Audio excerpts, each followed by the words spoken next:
अस्सलाम वालेकुम स्टूडेंट्स, कैसे हैं आप सब। उम्मीद करती हूँ आप सब बिल्कुल ठीक होंगे।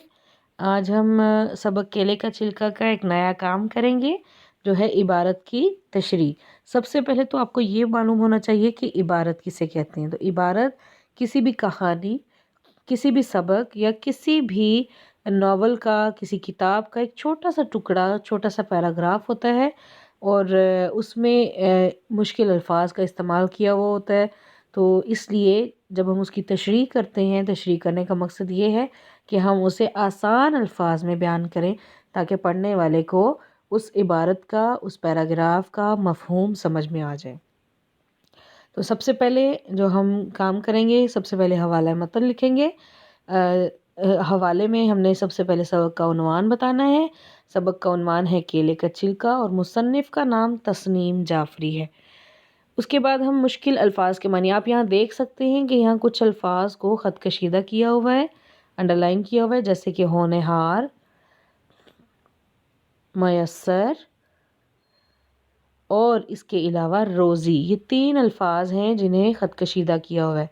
हम इन अल्फाज को ख़त कशीदा करने का मकसद ये है कि हम इन अल्फाज के मानी लिखें। तो सबसे पहले हम होनहार का मानी लिखेंगे। जैसे कि आप जानते हैं होनहार का मानी है ज़हीन। मयस्सर, मयस्सर का मानी है हासिल और रोज़ी, रोज़ी का मानी है कमाई। तो इसके बाद हम करेंगे इसी पैराग्राफ की तशरीह, इसी इबारत की तशरीह करेंगे। ये इबारत सबक केले का छिलका के इब्तदाई हिस्से से ली गई है। तो सबसे पहले हमने बताना है तशरीह में सबसे पहले हम ये बताएंगे कि ये जो इबारत है ये इस सबक के किस हिस्से से ली गई है। अगर तो सबक के शुरू से ली गई है तो हम यहाँ लिखेंगे सबक के इब्तदाई हिस्से से ली गई है। अगर ये सबक के दरमियानी हिस्से से ली गई है, यानी दरमियान में से ली गई है, तो फिर हम लिखेंगे ये इबारत सबक के इब्तदाई हिस्से से ली गई है। ठीक है। और अगर ये सबक के आखिरी हिस्से से ली गई होती तो हम यहाँ लिखते ये इबारत सबक केले का छिलका के इख्तितामी हिस्से से ली गई है। क्योंकि आप बाद में और भी कई इसबाक की इबारत की तशरीह करेंगे, इसलिए मैं आपको ये बता रही हूँ कि जो इबारत जिस हिस्से से ली गई हो हमने सबसे पहले बताना है कि ये सबक के इस हिस्से से ली गई है।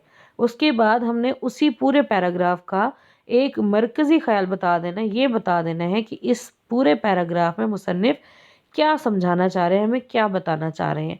तो हम यहाँ बताएंगे इस इबारत में मुसन्निफ़ नूर और उसकी माली हालत के बारे में बता रहे हैं कि नूर एक ज़हीन लड़का था, वो पढ़ने लिखने का शौक़ रखता था।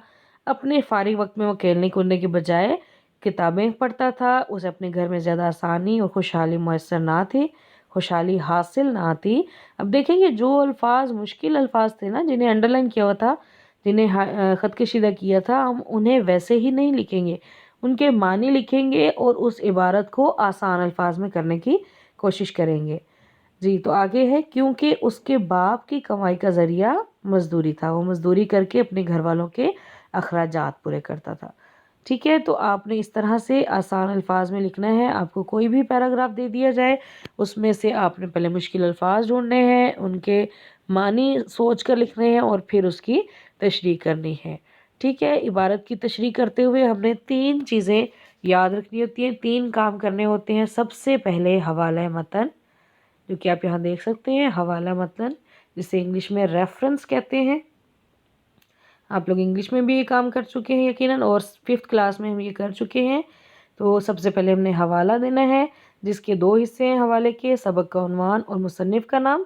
उसके बाद हम दूसरा काम जो करेंगे वो है मुश्किल अल्फाज के मानी, जो अल्फाज ख़त कशीदा किए हुए हैं उनके हमने मानी लिखने हैं। और आखिरी काम जो मेन काम है, असल काम है, वो है इबारत की तशरीह करना।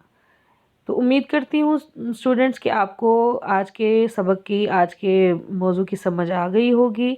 अगर आपको किसी किस्म का कोई सवाल करना है तो आप गूगल क्लासरूम में कर सकते हैं और ज़ूम क्लास में भी आप पूछ सकते हैं मुझसे दोबारा।